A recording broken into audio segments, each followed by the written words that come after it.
한번 이제 부담부증여 이제 돼서 한번 얘기를 해볼게요. 부담부증여를 이제 많이 알고 계시죠? 자, 부담부증여라는 게 이제 증여재산에 담보된 증여자의 채무를 수증자가 승계한 조건으로 증여하는 것. 예, 뭐 다들 알다시피 부담부증여라는 건 이제 증여자의 채무를 갖다가 같이 이제 증여를 하다 보니까 이거에 대해서는 채무에 대해서는 이제 양도로 봐야 된다는 거죠. 왜냐? 채무를 이전하는 거니까 이제 부담을 넘기는 거니까 이거를 돈 받고 팔았다라는 개념으로 보는 거겠죠. 예, 그렇게 봐야 되겠고. 부담부증여랑 일반증여 중에서 어떤 게 더 낫냐? 일반적으로 양도세가 중과가 아닌 경우 부담부증여의 전체 세금이 작다. 그래서 일반적으로 그렇습니다. 부담부증여가 세금이 더 작게 돼요. 그러나 양도소득세가 중과세인 경우 채무액이 클수록 양도소득세가 커지게 되므로 부담부증여가 일반증여보다 세금이 높게 나올 수 있다. 자, 이게 무슨 말이면 이런 얘기입니다. 그러니까 이제 예를 들어서 부담부증여를 갖다가 신고를 할 때 부담부증여에서 예를 들어서 이제 10억짜리 이렇게 집이 있어요. 이렇게 있는데 그 중에서 이제 이만큼 채무가 껴 있는 겁니다. 대출이죠, 보통 우리 말하는 대출이 껴 있고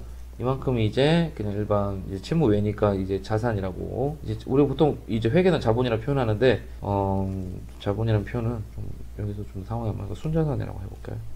네, 순자산 이렇게 표현이 됩니다. 이렇게 되는데 이게 순자산을 갖다가 양도를 하는 건 이건 증여가 되고요. 또 채무를 양도를 하는 건 이건 양도가 됩니다. 그러면 10억을 부담부 증여를 하게 되면 증여와 양도가 같이 하는 이게 텍스 이렇게 나오게 되는 건데 이렇게 나오는 건데 그러면 원래는 만약에 같은 10억이라고 했을 때 전체 순자산을 넘기는 이 증여세 있잖아요. 요거 중에서 봤을 때 어떤 게 더 크냐? 그건 모르는 거예요. 일반적으로 요 증여세가 더 큽니다. 요 증여세가. 그런데 예를 들어서 요 채무액이 이렇게 커지면 채무액이 커졌죠? 커지면 양도가 커지게 되는데 상대적으로 증여는 작아지고요. 그러면 이거 조금 이제 새로운 페이지에서 한번 해볼게요. 이제 채무가 원래 이렇게 했던 게 이만큼 늘어나고 있어요. 이게 채무. 그러면은 이게 양도로 간다 했죠. 그런데 이게 만약에 알고 보니까 이게 지금 중과세가 유예 중이라 상관이 없는데 이게 알고 보니까 중과 중인 겁니다. 중과세가 만약에 유예가 아닌 거예요. 중과 중.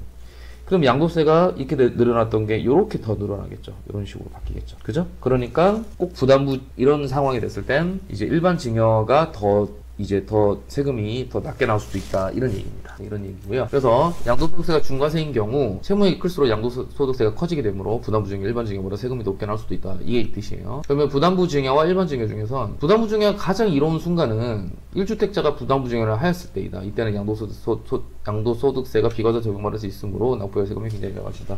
네, 당연한 얘기겠죠. 이제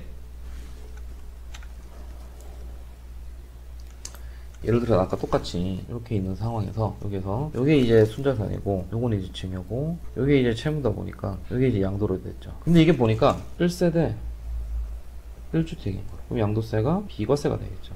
그럼 요거에 대한 텍스는 0원이 되겠고 요거 텍스만 나오겠죠. 그죠? 그러니까 결론적으로 요것만 납부하게 되는 거니까 세금이 굉장히 절세되는 느낌이 들죠. 그래서 1세대 1주택자인 경우는 이런 1세대 1주택자인 경우는 이런 혜택을 볼 수도 있다. 요거를 이제 했는데 세금이 굉장히 작아질 수 있습니다. 그런데 부담부증여는 어떤 채무가 인정되나? 부담부증여는 정부, 지방자치단체, 금융기관, 채권자인 채무가 인정되고 근데 만약 전세 등 임차 보증금이 있는 경우 실제 보증금 이체 내역과 적법한 임대차 계약서를 통해 채무를 인정받을 수 있게 됩니다. 당연히 그러면 임대차 계약서상 임대인이 이제 수중자로 바뀌어야 되겠죠. 이제 채무를 이제 받아야 되는 거니까요. 자, 그렇게 되는데, 또 제일 중요한 포인트가 부담부증여할 때 취득세 문제를 또 간과할 수 없어요. 왜냐면, 증여로 인한 취득세와 매매로 인한 취득세율이 달라요. 부담을 놓치는 점은 취득세가 일반 매매 취득세는 1에서 3% 또는 8%, 12% 이런 이제 중과세 들어가는 케이스인데, 보통 1에서 3%로 들어가거든요. 근데, 증여로 인한 취득세율은 3.5%예요. 기본적으로 3.5%인데 12% 정도 들어가는 거. 이건 농축세까지 하면 13.4% 이렇게 나올 수 있어요. 이거는 이제 조정 대상 지역, 그 다음에 이제 다주택자 주택 공시 가격 3억 이상의 경우 이렇게 해당되니까 이렇게 되면 요 취득세 때문이라도 전반적으로 더 납부해야 될 세금이 더 많게 느껴질 수도 있다는 겁니다. 자, 오늘 여기까지 부담부증여 간단하게 한번 설명해 봤습니다.